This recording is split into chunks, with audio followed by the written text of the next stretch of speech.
Good morning to you and welcome. Thank you. And tell us about this particular study that was done. Why was this important? Citrix is a company that has 25 years of history of connecting people to their work. And really, our technology enables people to work on any device, whether it's a laptop, a tablet, and to be able to work from home or a coffee shop as if they're in the office. We really wanted to understand how the employees in South Africa felt about working flexibly, because obviously that would then tie into the need for the sort of technology that Citrix provides. Now, your report indicate that long commuting have a negative impact on the traveller's health. What are these negative impacts that we're talking about? Well, I think if you spending, 63 minutes, maybe even longer, I think the longest person we surveyed in the study was 240 minutes on average a day.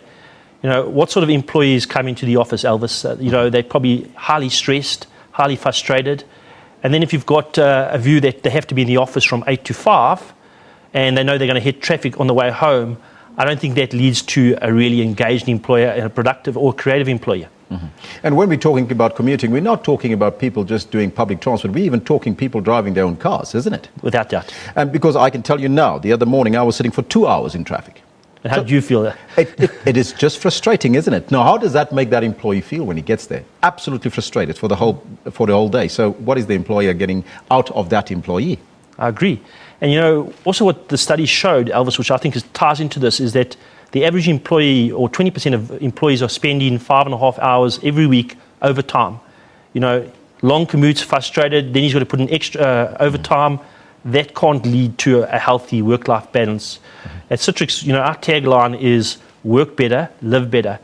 And we believe we have a responsibility through technology to enable people to have a better work-life balance.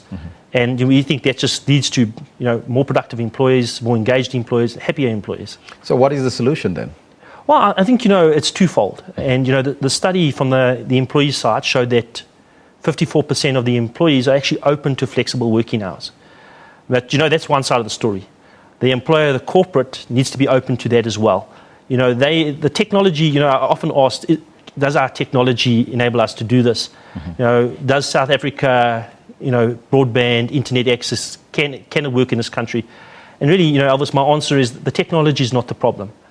Technology from Citrix enables you to work any place, any device, any time. Really, what we need corporates to do is to be open to this idea and to adopt this technology.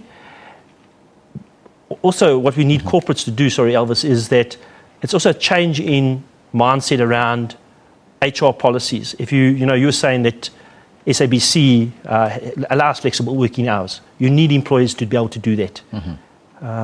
And to take it from there. Now, in your study, you also touch on that inflexible or flexible hours, working hours. But could inflexible hours, from an employee's perspective, and the length in commuting that we're talking about, lead to absenteeism and lack of productivity as a whole?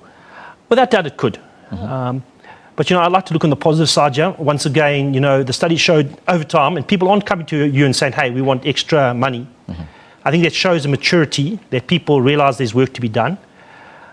I think also what we need employers to do is to set, if the only criteria I judge you by is how long you spend at your desk as opposed to your output, that's what leads to this negative cycle, I would argue. Do you think that employers will benefit from flexible hours for that matter? Yes, I do. If people are, let me take a step back. What do employers want? They want productive individuals, they want creative individuals, and they want to attract those individuals. If you provide flexible working hours and you adopt technology, say from Citrix, to enable this, I think you'll attract the brightest, the most talented and creative employees for your company. I think there's huge benefits for that. Benefits for the employees, for that matter? Well, you said you didn't enjoy sitting in the traffic for 2 hours. Clearly stress levels. What's the cost, wear and tear on your car? If I said to you, it probably doesn't work for you, Elvis.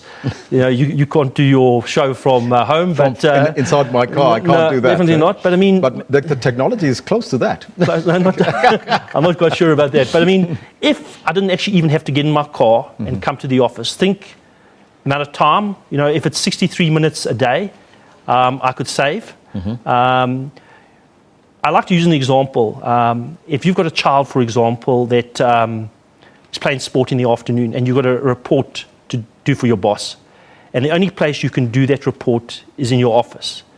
Then you've got a bit of conflict between work-life balance. I want to go see my child, but I need to finish this report.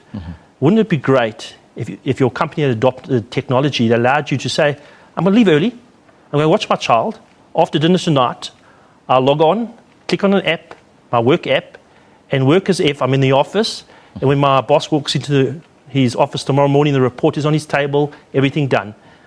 We think that technology is there, and that's what we're trying to do. Work better, live better. And technology combine is the there. two. Can combine the two.